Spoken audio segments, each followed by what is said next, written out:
Hi, I'm Annalisa. Welcome to my channel. I'm so glad you're here. Today we're going to be cooking stuffed pork chops. Oh, it's going to be so good. So be sure to just grab you something to drink and sit down. Let's get started. For dinner tonight, we're going to have stuffed pork chops and with stovetop stuffing. And we're going to have rice. And my son said he wanted rice and Brussels sprouts. So that's what we're going to have, rice and Brussels sprouts. And we're going to have mushrooms. So we're going to cook the mushrooms. I'm going to put them on top of the pork chops at the end. So that's what we're having for dinner. Let's get started making it. All right, here I am cooking the stuffing. I already put the water. Go by the directions on the stovetop stuffing box. And I'm using 2, so I put 3 cups of water. And then I think it was 8 tablespoons of butter. Bring them to boil. Pour in your mix. And I'm going to use 2 because I'm going to put it around the other pork chops. So that way we'll make sure we have enough stuffing. And also, let me turn this off. Okay.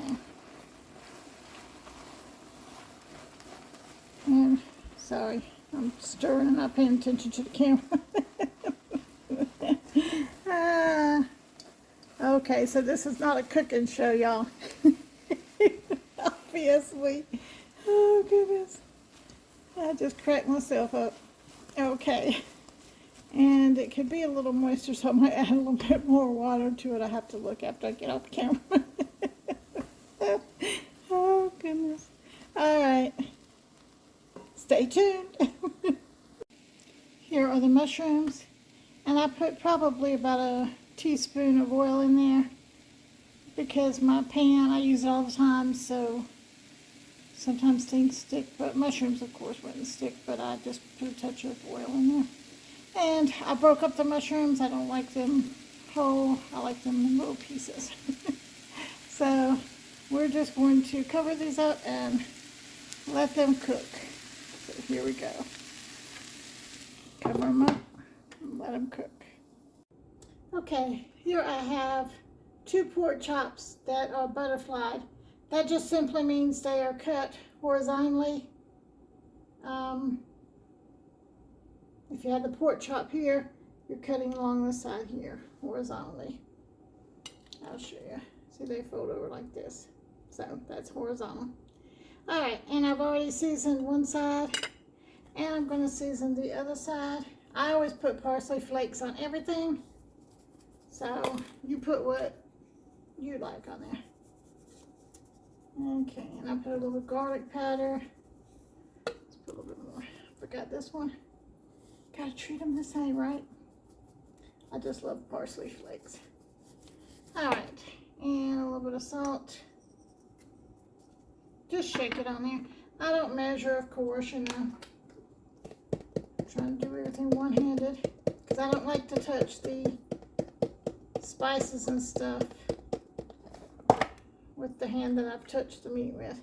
All right, so what I'm gonna do, I put a little plastic on here.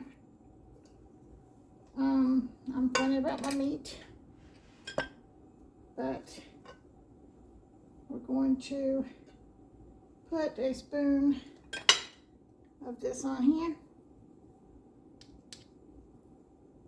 Meat. And making sure that it doesn't touch the meat, of course. And I'm going to put as much as I can in there. And then I'm going to take, whoops, get up there. Trying to sneak off. I'm going to put toothpicks. Trying to think of what they were called, y'all. All right, to hold it in there. All right, and let's do the other one. This one. This one's a little bit easier because I took a big clump that was already stuck together. I cheated, y'all.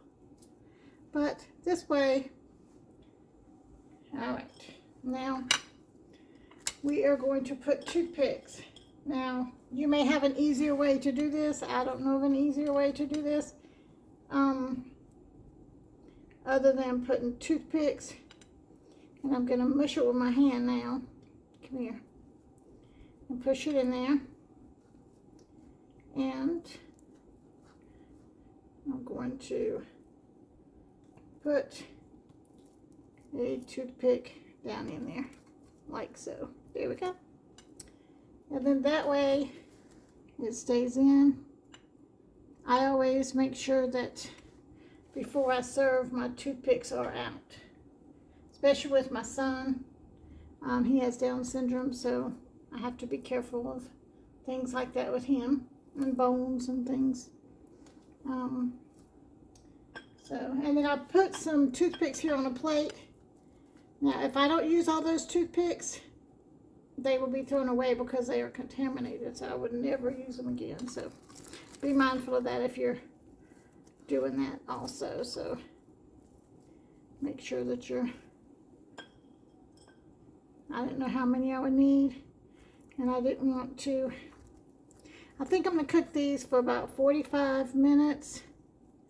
But with anything, you know, you always check it and make sure that it's cooking properly. And if I'm not mistaken, I think it has to be 165 degrees if you have a thermometer, cooking thermometer. I always like to check meat, especially pork. I don't want to eat no meat that's not cooked. Now, chicken, I could tell by looking at it when it's done. Most time I can with pork, but I don't take no chances. But especially since I'm stuffing these, so, you know, they will take longer to cook. And I'm going to cook them on 350 degrees. I think I'm going to put one here at the end just to make sure. And one at this other end over here. All right. And that is it. So hang on so I can wash my hands. All right, I think that's a better shot. All right, and as you can see, I just sprayed it with the butter-flavored Pam and put them in there. And we're going to let them cook. So, and as I said, I was thinking about putting the rest of this stuffing around them at the very end after they're done, but we'll see. All right, into the oven. Well, I did add about 1/3 of a cup of water to the bottom of the pan to make sure that it stays moist.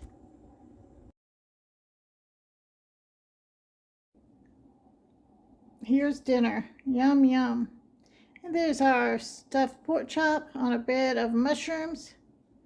Oh my goodness, it smells so good, y'all. And when I was young, when we ate pork chops, we always had applesauce, so we have some applesauce with it on the side. So, I hope you enjoyed this video. If you liked it, hit like, share, and subscribe. Doesn't cost anything to subscribe. Just hit the subscribe button and hit the little bell next to it so you'll be notified next time I put up a video. Thanks for being here. See you on the next video. Bye.